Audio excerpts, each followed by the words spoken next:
This video gets a bit technical about lighting, but if you stick around, you'll also learn some good Korean vocabulary. I've been making videos since I was 8, and this channel gives me an excuse to keep doing that. And since starting YouTube 6 years ago, I've gone from using a camcorder that records to tapes and a $15 microphone I got on eBay to a 4K camera, real lights, and high-quality audio equipment. And it's really all thanks to you guys for watching my videos and supporting me. This year for 2019, I've set a goal for myself to improve my lighting, and I'm past due for some upgrades. So I've been reading articles and watching lighting tutorials. And while researching, there's one brand I keep coming across with consistently good reviews and affordable prices, and that's Aputure. Aputure? Aputure? But I had a problem. Just last year, I spent over $3,000 on new equipment for this channel. So I was a little short on cash to buy new lights. But then I had an idea. Dear Aperture, help me to improve my lighting. Love, Billy. Okay.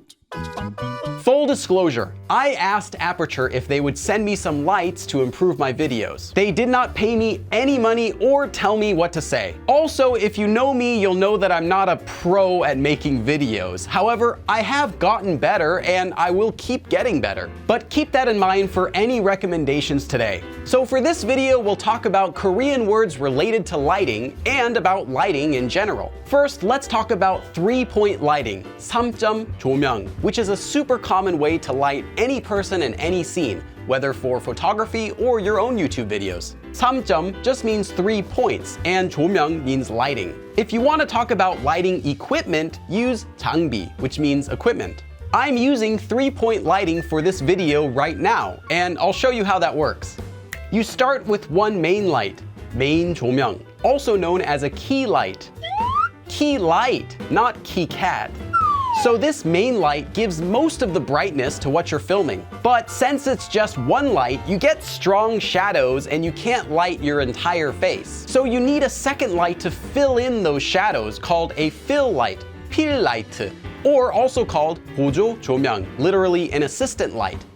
And you want the fill light to be a bit weaker than the main light so it creates a nice contrast on your face. So now you look good, but overall the picture is nothing special. Let's add one more light to help separate me from the background, a backlight called 백라이트. Easy to remember. Oh, that's right, that one doesn't have a remote. This light doesn't shine on my face, but comes from behind and helps create a nice outline to separate me from the background. And you can move it around depending on the look you want. Maybe you only want it to shine on your hair, in which case it's a hair light, hair light.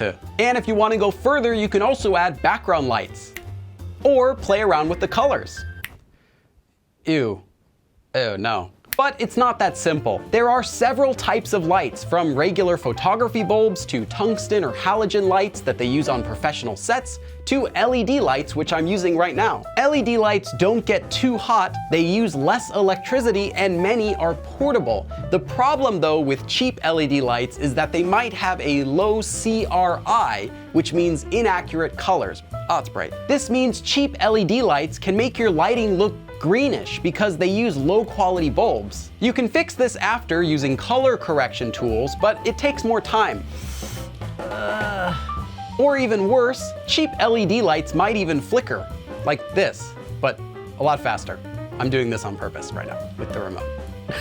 But good LED lights don't have to be expensive. These Aputure lights I'm using give good color and don't flicker, and they're a lot more affordable than you might think. Here's a quick rundown on the lighting equipment that I'm using. My main light is the Aputure Tri-8C. The C stands for color because it can change from a bluish light like you'd see during the daytime to a more orange light like during a sunset. This is called the color temperature of the light. My fill light is the Aputure 672S, which has 672 LED bulbs. The S stands for spotlight because the light is focused in one direction. So you can point it exactly and only where you want there to be light, which is great for a fill light. And my backlight is the Aputure Aperture 198C, which has 198 LED bulbs and also can change color. Of these, my personal favorite over the past few months has been the 672S, which is the perfect balance of performance, features, and a low price. I like that it's a spotlight, so I can direct the light where I want, or I can make it softer by putting a softbox on it and spread the light out. So if I had to recommend just one of these lights to an aspiring YouTuber, it would be the 672S. But if you're on a tight budget, just use photography bulbs in a can fixture.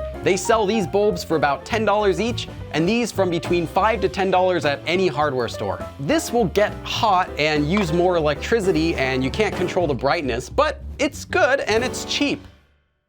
Another trick you can do is just use a free key light, the sun, by filming next to an open window. Then for your fill light, use a white poster board as a reflector, or 반사판, just like this. Okay, now before we go, I wanted to share a few more useful vocabulary words you can use for working with lighting. 밝다, to be bright. 어둡다, to be dark. 켜다, to turn on. 조명을 주다, to light up. 끄다, to turn off. 높이다, to increase. 줄이다, to decrease. So what do you think? I might make more videos like this occasionally, maybe one about audio or editing or using a camera. Thanks for watching, and thanks again to Aputure for sending me the lights you saw featured here, which I'm now using for all of my projects. And remember that I upload new videos here every week, so if you like what you see, click subscribe. 그럼 다음에 또 봐.